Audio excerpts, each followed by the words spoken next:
Evening, everyone. Welcome back. Father Miller here, Nerd Father. So I'm going solo again tonight.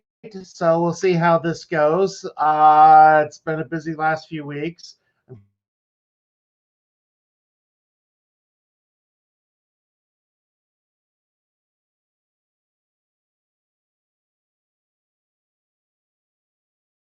Just checking to make sure. Ms. Martin is here. Good to see you. So I came across this article from the Babylon Bee, which I think is perfect. Babylon Bee has become what the Onion used to be. I remember in college, it was always, you tried to find the Onion newspaper because it was very sarcastic and satirical. Lately, the Onion has not been fun. It's become too political, too slanted. And the Babylon Bee seems to have taken its spot. So there was an article from the Babylon Bee called The Guide to Christian Slang. And I got to say, some of these are true. Some of these I've never heard of, but some of them are true. Bless her heart. Well, may she burn for all eternity. Yeah, bless her heart. Doing life together, never heard of that. Playing video games, golfing, whatever. Love on you, again, never heard of it. I'll pray about that. I won't pray about that, but I totally care about you. Yeah, that one I've heard. Brother, term of endearment you can use for someone at church whose name you can't remember for the life of you. One of the nice things is we have a lot of sisters in our diocese, and it's hard to remember all their names because I don't see them very often. So it's easy to get away with just calling them sister. And yeah, just a handy word to pack into your prayers when you need them to pad out for time or to stall to give you time to come up with what you're going to pray for next. Okay. Doctrine. This one I disagree with. An outdated concept where you agree on some list of beliefs in the impossible to find about us section of the church website. Love that, though. Women's Bible study. Work from home pyramid scheme. I don't know about that. I've been keeping you in my prayers, brother. I forgot that I'm supposed to pray for you until this exact moment. So just quick whispered a prayer in my head a few seconds ago. Also, I forgot your name. Gospel-centered means literally nothing. Gospel-centered measuring tapes, gospel-centered yoga, gospel-centered nuclear warfare. Relevant. Totally irrelevant. Like probably 20 years behind the mainstream pop culture. I just need to date God for a while. I met a hotter guy. Okay. Wow, interesting thought. What you just said was the most, and I won't say that word, heresy I've ever heard.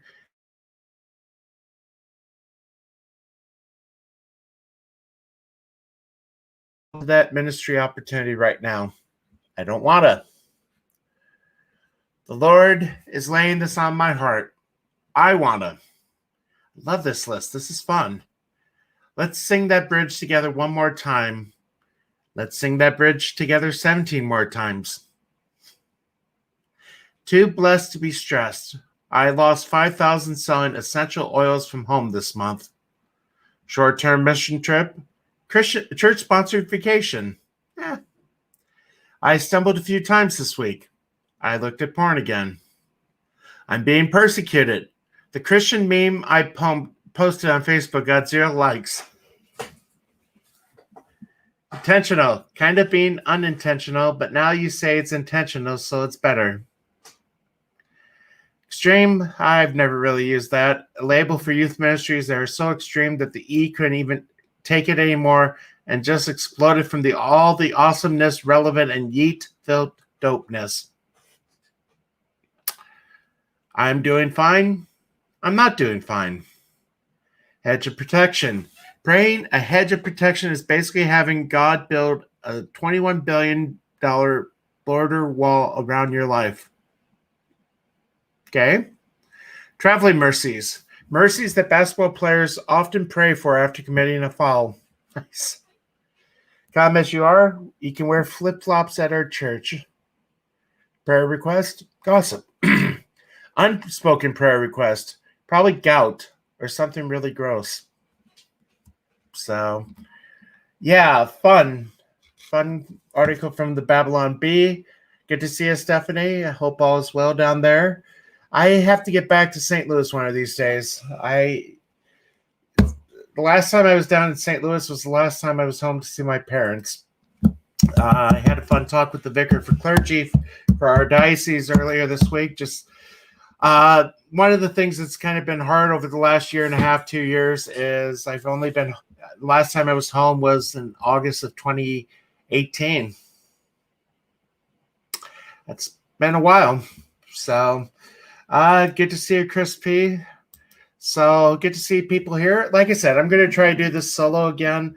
One of the problems that I'm having is, as you know, with everybody getting back to work, it's kind of hard to find guys to be able to stream with. But since I'm in the western part of the state, I have a lot of free time on Sundays, and I'm able to continue to do this. Part of the thing, though, is I don't feel like I can go a very long time just because I've had 3 masses today, and again, it gets to be a long day. So just drinking tea tonight. So I hope all is well with everybody. It's been an interesting 2 weeks. I was going to show an article from the USCCB because, as you probably know, the USCCB, United States Catholic Conference of Bishops, issued a statement the day that President Biden was inaugurated. And this statement I'm actually looking at is something they just issued this week because, as you know, President Biden has issued about 30 some executive orders, which I've heard is more than 15 presidents have ever done. Anyway, on Friday, I think it was, or Thursday or Friday, President Biden finally overturned the Mexico City policy. So this was a policy that President Reagan instituted in 1984, which prohibited government funds from being used overseas or outside of the country from promoting abortion or trying to decriminalize abortion. And it depends which political party is in, will determine whether or not the policy is in effect or overturned. So again, President Reagan in 1984, Bush the first, 1988, kept it. Clinton overturned it in 92. Bush the second reinstituted it in 2000 when he was elected. Obama overturned it in 2008 when he was elected. President Trump overturned it, reinstituted it in 2017 when he was elected. And President Biden finally overturned it this week. And the reason it's all the more sad is because President Biden goes around saying he's a devout Catholic, that his faith is very important to him, that he's guided by Catholic social doctrine. Well, Catholic social doctrine is more than just looking to our positions on helping the poor, the immigrant, standing up against the death penalty. It's also embracing the sexual aspects of marriage, family life, and the purpose of sex itself. So you can't say that you are guided by Catholic social doctrine if you only pick and choose the parts that you really like. So, but this was issued earlier this week late this week by the USCCB. The Archbishop of Kansas City, who I've never met, but I know he's a good guy, Archbishop Naumann, and the chairman of the USCCB Committee on Pro-Life Activities. Okay, so Naumann is the chairman of the Pro-Life Committee for the bishops, and Bishop David J. Malloy of Rockford, Illinois, and chairman of the International Justice Peace responded, "It's grievous that one of President Biden's first official acts actively promotes the destruction of human lives in developing nations. This executive order is antithetical to reasons, violate human dignity, and is incompatible with Catholic teaching. We and our brother bishops strongly oppose this action. We urge the president to use his office for good, prioritizing the most vulnerable, including unborn children. As the largest non-government healthcare provider in the world, the Catholic Church stands ready to work with him and his administration to promote global women's health in a manner that further integral human development, safeguard innate human rights, and the dignity of every human life beginning in the womb. To serve our brothers and sisters with respect, it is imperative that care begin with ensuing that human unborn are free from violence, recognizing every person as a child of God. We hope that the new administration will work with us to meet these significant needs. Now, what was interesting was, as you probably have heard, let's see, I got a little playback there. So President Biden issued, I think, like 3 or 4, I have no clue, it's hard to keep track, executive orders basically reinstituting funding for abortion overseas. And one of the things he said during the campaign is he wanted to codify Roe v. Wade. So Roe v. Wade, the way I understand it, is really bad legally, not just morally, but legally. As a legal law, it's bad. And there's a good chance that the Supreme Court could overturn it. But Biden wants to codify it into the national law so that even if the Supreme Court was to overturn Roe v. Wade, abortion would still be legal in this country. But, as I've said, you could do away with abortion, make it illegal, but that's not going to make it go away. It's one of the reasons we have to pray for the conversion of people's hearts, that they might truly understand that it is a life in the womb and not just a blob of tissue. And I think with every year that goes by, with the way that technology is improving, it's becoming more and more clear that it is human life that's in the womb. And one of the really neat things to look for is 4D ultrasounds, because not only does it give you a 3D image of the baby in the womb, but it's in motion as well. So that's really neat.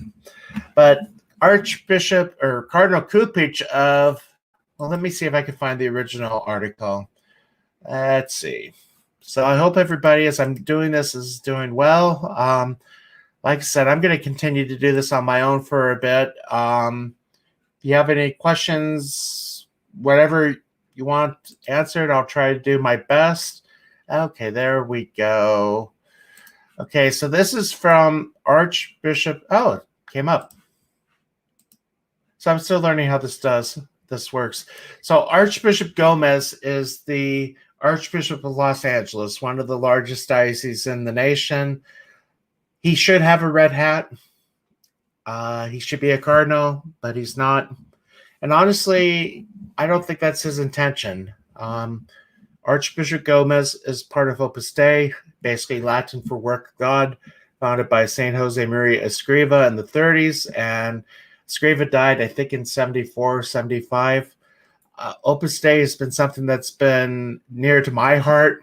The idea of striving for holiness in the everyday things of life. Regardless what Dan Brown says about in the Da Vinci Code, Dan Brown doesn't know anything about Opus Dei. There are no albino monks going around killing people. So this kind of made a little bit of controversy on the morning that Biden was inaugurated, because Gomez was going to try to release this before the inauguration itself. And Cardinal Cupich of Chicago was not pleased. So Archbishop Gomez wrote, "My prayers are with our new president and his family today. I am praying that God grant him the wisdom and courage to lead this great nation, and that God help him to meet the test of these times, to heal the wounds caused by this pandemic, to ease our intense political and cultural divisions," and there are a lot of those, "to bring people together with renewed dedication to America's founding purposes, to be one nation under God, committed to liberty and equality for all. Catholic bishops are not partisan players in our nation's politics." Okay. I only say that because of the bishops that came out against this statement. But this is really a key part of the statement that Archbishop Gomez issued. "We are pastors responsible for the souls of millions of Americans, and we are advocates for the needs of all our neighbors. In every community across the country, Catholic parishes, schools, hospitals, and ministries form an essential culture of compassion and care, serving women, children, and the elderly, the poor and the sick, the imprisoned, the migrant, the marginalized, no matter what their race or religion. When we speak on issues in American public life, we try to guide consciences and we offer principles. These principles are rooted in the gospel of Jesus Christ and the social teachings of his church. Jesus Christ revealed God's plan of love for creation and revealed the truth about the human person, who is created in God's image, endowed with God-given dignity, rights, and responsibilities, and called to a transcendent destiny. Based on these truths, which are reflected in the Declaration of Independence and Bill of Rights, the bishops and the Catholic faithful carry out Christ's commandment to love God and our neighbor by working for an America that protects human dignity, expands equality and opportunities for every person, and is open-hearted towards the suffering and the weak. Again, good stuff. For many years now, the United States Catholic Conference of Catholic Bishops, have tried to help Catholics and others of goodwill in their reflections on political issues through a publication we called Forming Consciences for Faithful Citizenships. The most recent edition addresses a wide range of concerns, among them abortion, euthanasia, the death penalty, immigration, racism, poverty, care for the environment, criminal justice reform, economic development, and international peace. On these and other issues, our duty to love and our moral principles to lead us to prudential judgments and positions that do not align neatly with the political categories of left or right on the platforms of our two major political parties. I want to read that again because I didn't get that out, but this is really the heart of it. On these and other issues, our duty to love and our moral principles lead us to prudential judgments and positions that do not align neatly with the political categories of left or right on the platforms of our two major political parties. See, when we say we're pro-life from conception to natural death. And it seems that if you are a Republican, you are against abortion, but for the death penalty. And if you're a Democrat, you're for abortion, but you're against the death penalty. As a Catholic, we're both against the death penalty and against abortion. It's not an either or, it's a both and. So, and also with like immigration and healthcare, not easy things. It doesn't fit into one category. I mean, to be the perfect Catholic candidate is neither to be a Democrat nor a Republican. There's never been. So, as Gomez says, we work with every president and every Congress. On some issues, we find ourselves more on the side of the Democrats. I would say with healthcare, with immigration, social justice. While on others, we find ourselves standing with Republicans. Again, pro-life issues. Our priorities are never partisan. We are Catholics first, seeking only to follow Jesus Christ faithfully and to advance his vision for human fraternity and community. I look forward to working with President Biden and his administration and the new Congress. As with every administration, there will be areas where we disagree and work closely together, and areas where we will have principled disagreement and strong opposition. This is going to be the tricky part here. Working with President Biden will be unique, however, as he is our first president in 60 years to profess the Catholic faith.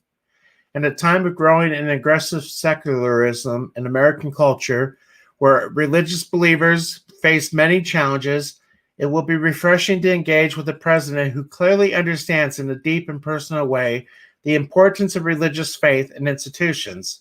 Mr. Biden's piety and personal story, his moving witness to how his faith brought him solace in times of darkness and tragedy, his long-standing commitment to the gospel's priority for the poor. All of this I find hopeful and inspiring. Again, here's where it gets tricky. At the same time, as pastors, the nation's bishops are given the dual duty of proclaiming the gospel in all its truth and power, in season and out of season, even when that teaching is inconvenient or when the gospel's truth run contrary to the directions of the wider society and culture. So I must point out that our new president has pledged to pursue certain policies that would advance moral evils and threaten human life and dignity, most seriously in the areas of abortion, which we just saw this week, contraception, his new Health and Human Services directee is the former Attorney General of California, who personally led the lawsuit against the Little Sisters of the Poor to provide contraceptive coverage, marriage.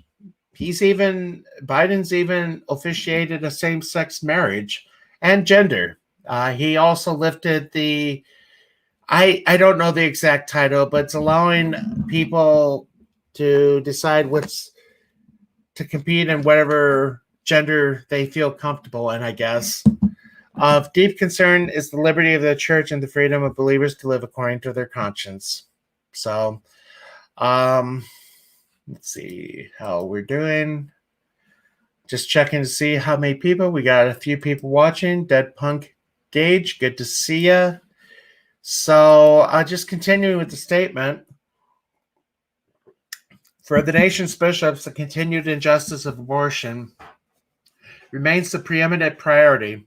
Preeminent does not mean only, and that's a big thing. It's not just abortion only. We have deep concerns about many threats to human life and dignity in our society, but as Pope Francis teaches, we cannot stay silent when nearly 1 million unborn lives are being cast aside in our country year after year through abortion. Abortion is a direct attack on life that also wounds the woman and undermines the family. It is not only a private matter, it raises troubling and fundamental questions of fraternity, solidarity, and inclusion in the human community. It is also a matter of social justice. We cannot ignore the reality that abortion rates are much higher among the poor and minorities, and that the procedure is regularly used to eliminate children who would be born with disabilities. So there was an article recently that I think Vanity Fair was trumpeting the fact that there are hardly any Down syndrome children being born anymore. Well, that's because they're killing them. They're aborting them. So that's not something exactly to celebrate. Rather than impose version expansions on abortion and contraception, as he has promised, I am hopeful that the new president and his administration will work with the church and others of goodwill. My hope is that we can begin a dialogue to address the complicated cultural and economic factors that are driving abortion and discouraging families. My hope, too, is that we can work together to finally put in place a coherent family policy in this country, one that acknowledges the crucial importance of strong marriages and parenting to the well-being of children, the stability of communities. If the president, with full respect for the church's religious freedom, were to engage in this conversation, it would go a long way towards restoring the civil balance and healing our country's needs. So, basically, I'll just conclude with the last statement. I entrust all our hopes and anxieties in this new moment to the tender heart of the Blessed Virgin Mary, Mother of Christ, and the patroness of this exceptional nation. May she guide us in ways of peace and obtain for us wisdom and grace of a true patriotism and love of country. So, a really good statement, very powerful statement. Chris Perz is here. Good to see you. But if you follow the Twitter, not everybody was too thrilled with Archbishop Gomez's statement. I'm trying to find where it is. I thought I had it up here. Let's see if we can bring it up on this. Give me a second.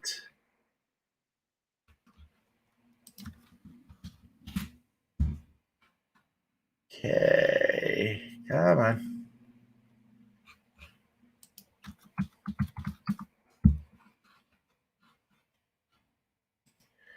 Okay, so we're going to look at Cardinal Cupich's Twitter account. So let's see. Going back to the 20th.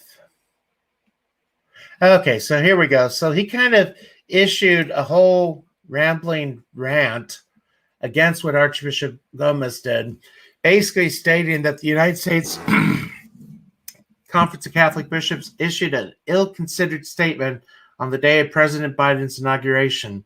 Well, I don't see what the ill-considered statement was. I mean, Biden basically has said he wants to codify Roe v. Wade into law, federal law, keeps talking about the LGBTQPZ equality, and basically things that go against her faith. Aside from the fact that there's no precedent for doing so, the statement critical of President Biden came as a surprise to many bishops who received it just hours before it was released. Well, this is only the second time we've had a Catholic president in 200 and some years. So, of course, there's no precedent for doing this. The last time we had a president, JFK, was in 1960. Abortion was illegal. This wasn't an issue back then. We have a president now who supports abortion, supports gay marriage, wants to force nuns to provide contraception. There's a reason we did this. The statement was crafted without the involvement of the administrative committee, which is a normal course for statements that represent and enjoy the considered endorsement of American bishops. Gee, I wonder what would have happened if he was part of that. Probably would have shot it down. Shocker. The internal institutional failures involved must be addressed. Yeah. And I look forward to contributing to all the efforts to that end. So that, inspired by the gospel, we can build up the unity of the church and together take up the work of healing our nation in this moment of crisis. That's nice. So, anyway, let's see what we got in the chat. So, I don't see Biden working with churches in mind that doesn't adhere to what the Democrat Party wants. But, like I said, as a Catholic, we're not Republican, we're not Democrat. Neither party is perfect when it comes to what we believe as Catholics. I'm against the death penalty. I'm against abortion. My state had a referendum a few years ago about the death penalty, whether we should bring it back. I said no.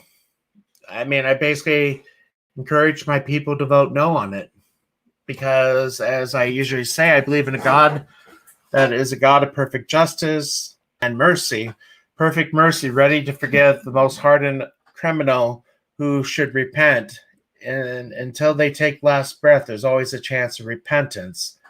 But if they do not repent and they go off to the judgment seat, God is a God of infinite justice. And if they don't repent, don't seek his mercy, well, then off to the fires. So, Rose, good to see you. So for those who have been following me for a while, I've been doing keto now for about 6 months. I'm down about 40 pounds, so I'm very excited about that. It's been a good diet. I'm excited what the spring is going to bring when I can actually go outside a little bit more and walk. So I think it's going to be a good year, especially once we're able to travel a little bit more. But I took a trip to the big city last week, which was nice. The only problem was they got hit with 14 inches of snow 2 days before I got there, so the streets were still in bad shape. I kind of got stuck in an intersection for a while because I made the mistake of stopping mid-street because the car ahead of me was already stuck. So I tried to back up, and that was a mistake. So thankfully, there was a Jeep nearby that was able to hook a chain to my front and was able to pull me back to the main street. And then I was able to get to the parish I was staying at. Part of the reason I had to travel last week was I had a crown come off. That was a lot of fun. But it was weird because it was the first checkup I've had. And, well, like I said, since this whole thing began, it's probably been 1.5 years since I had a checkup, and I kind of was a little nervous because when I floss between these front teeth, I had something come off that it kind of looked like maybe it was part of the tooth. The teeth were kind of getting a little discolored. I could kind of feel something in the back that didn't feel normal. I'm thinking something bad is happening, and I'm dreading going to the dentist, especially when I floss and what I think is part of it, tiny little fleck of tooth is coming off, and then it feels really weird because there's like this big gap. Well, it turns out it was tartar. Again, it's been over a year and a half since I've been able to get to the dentist, so weird. But my dentist is awesome. I'm really grateful for him. Excuse me. He has this supersonic thing that allows you to, he doesn't have to scrape the teeth. It basically blasts the tartar off. So I can actually feel my teeth for the first time in a year and a half in the front, and it feels weird. I don't think I like it. So thank you, Miss Martin. Like I said, it's been doing 6 months of keto. I've ate a ton of bacon and eggs, cream cheese, pork, a lot of pork over the last few months. Doing fat shakes. There's an app that I use called MyFitnessPal, which has been wonderful and helping me to keep track of everything. So yeah, I guess the last thing I had for tonight, it's on a half hour already, so pretty happy with myself. Just quick little movie review. This is not exactly family friendly movie, but I ended up watching Mel Gibson's new movie Fat Man last night. You might have heard of it. It came out in November, but because of the theaters, it was on limited release. The theater in town here did not release it because it was a small theater. So Mel Gibson plays a disgruntled Santa Claus kid, and society has been getting bad. The kids are really bad. Santa's giving out more coal than presents.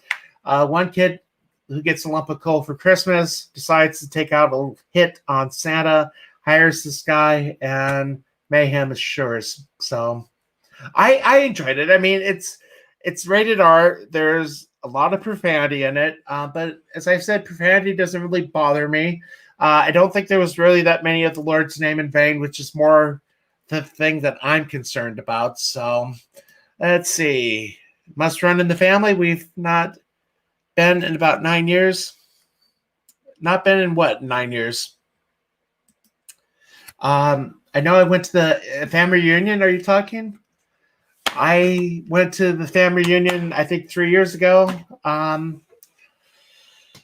I don't think, well, there's only a few people watching, so I don't think many of the family would watch. I think we only had about 5 people at the mass I said on the vigil mass that I said for the family, which, if Stephanie remembers, the one thing I remember as a kid, my mom is one of 9.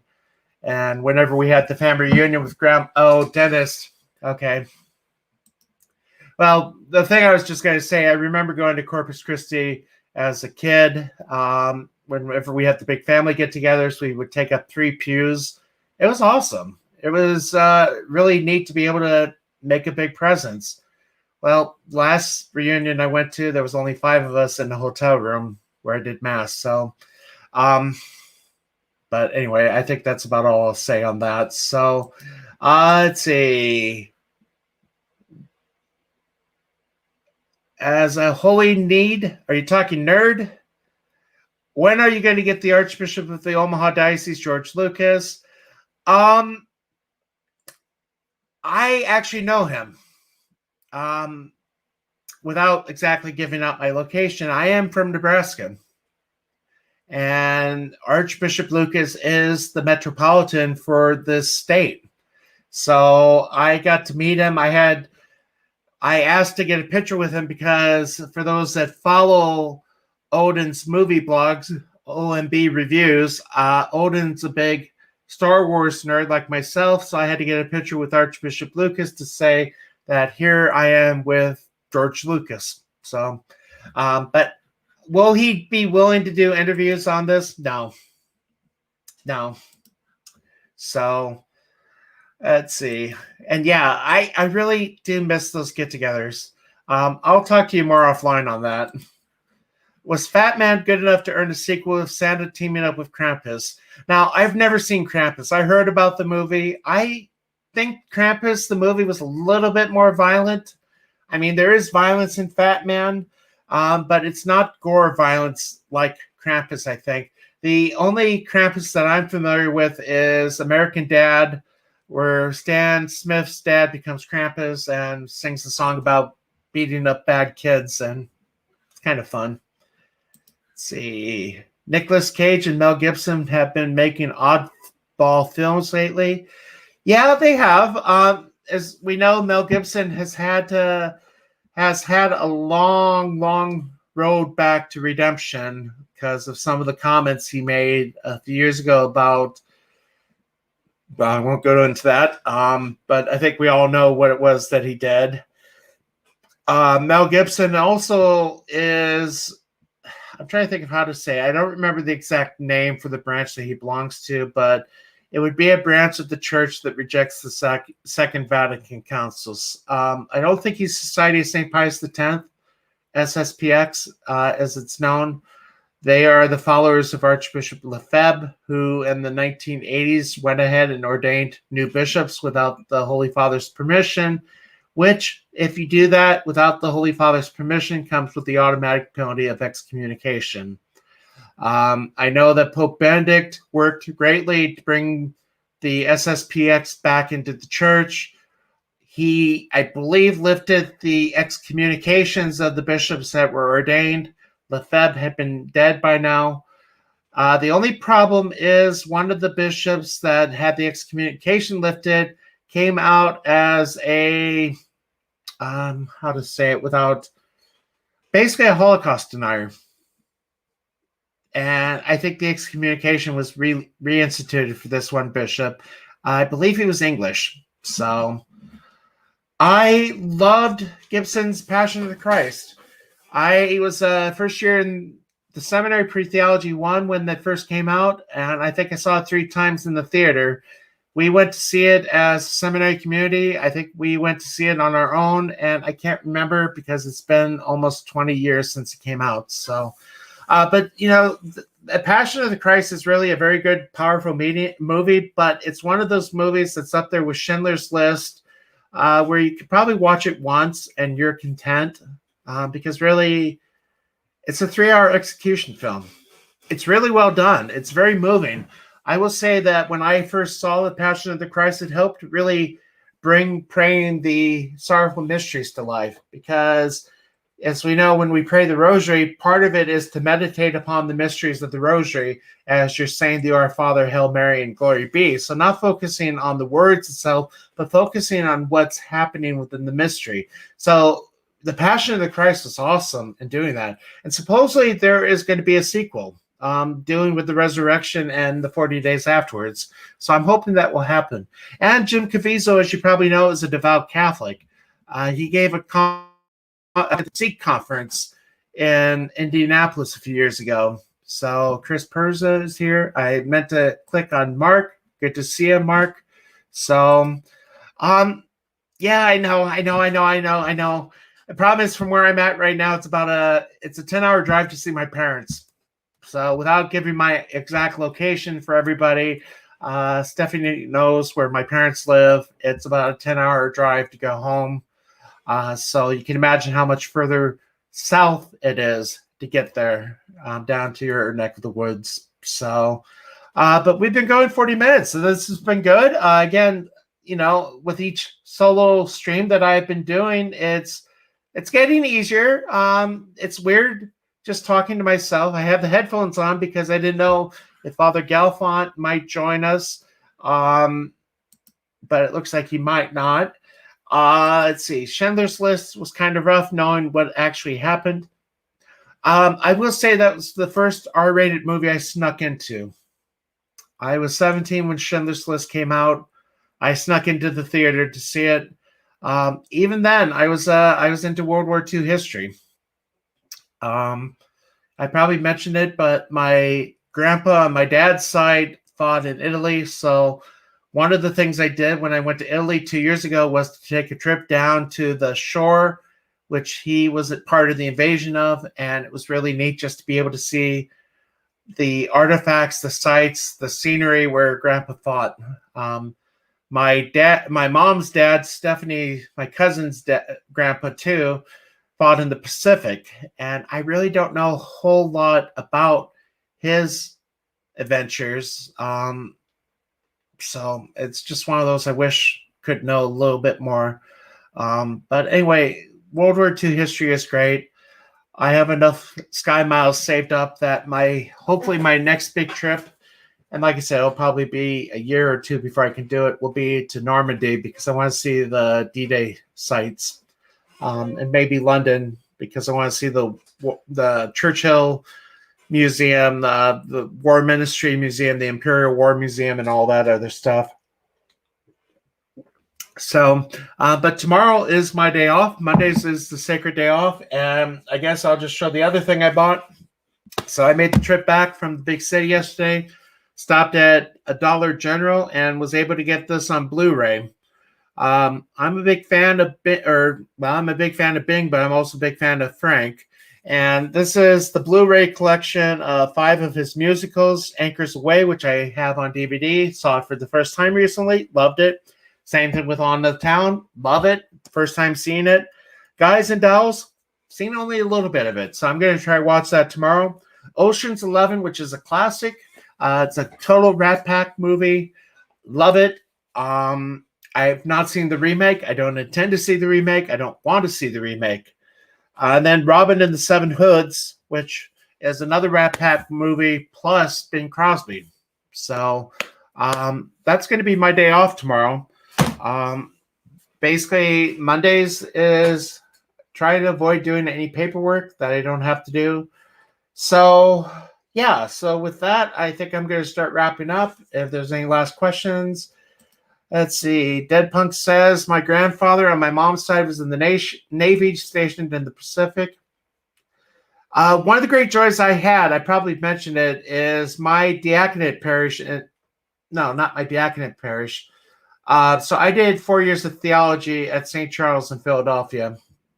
My first assignment, my first year of theology was at a parish in North Philly, and I got to visit somebody bringing him communion, a home call, and he had a ton of ribbons and medals on his wall. I asked where he was. He said D-Day, and basically said that Saving Private Ryan was nothing like what it really was.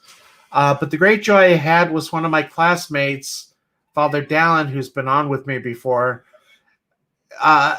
2 of the band of brothers that HBO did the miniseries about are from South Philly, and they were from Father Dallin's parish. So there was I think it was my last year of theology that we got to meet them.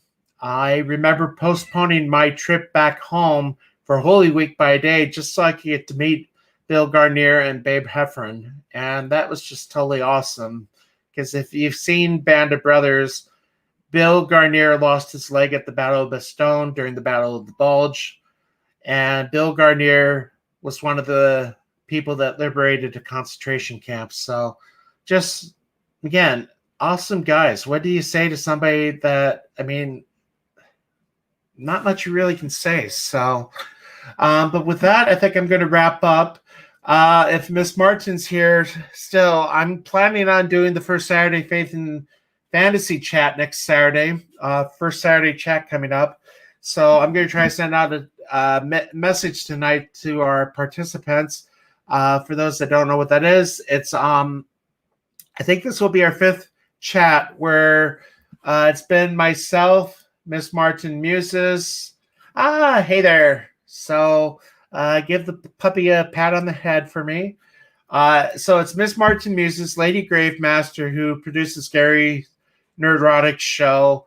Odin from Odin Movies Blogs joined us. John Trent from Bounding Into Comics has joined us. And I don't know if Father Sinatra will be able to join us, but it's basically been just kind of a time to hang out, talk our faith, and just talk about what's happening in the nerd culture. And like C.S. Lewis, Tolkien, Chesterton. One of the things I probably mentioned is I've been watching the BBC series of Father Brown, and that's been great. I mean, it was on PBS here for a while, but now on BritBox, they have all 8 seasons. So, but with that, I guess, like I said, I'm going to wrap up. Thank you again for joining me. Be sure to hit the like button if you haven't. And for those watching on YouTube, hit the subscribe. That way, and the ring bell too. So that way you can be notified when new videos come out, because that helps build up my audience and everything. And good to see you again. Thanks for joining me, Miss Martin. So, executive producer Sol Libowitz, thank you. So with that, we'll catch up with you guys later. And until next time, God bless.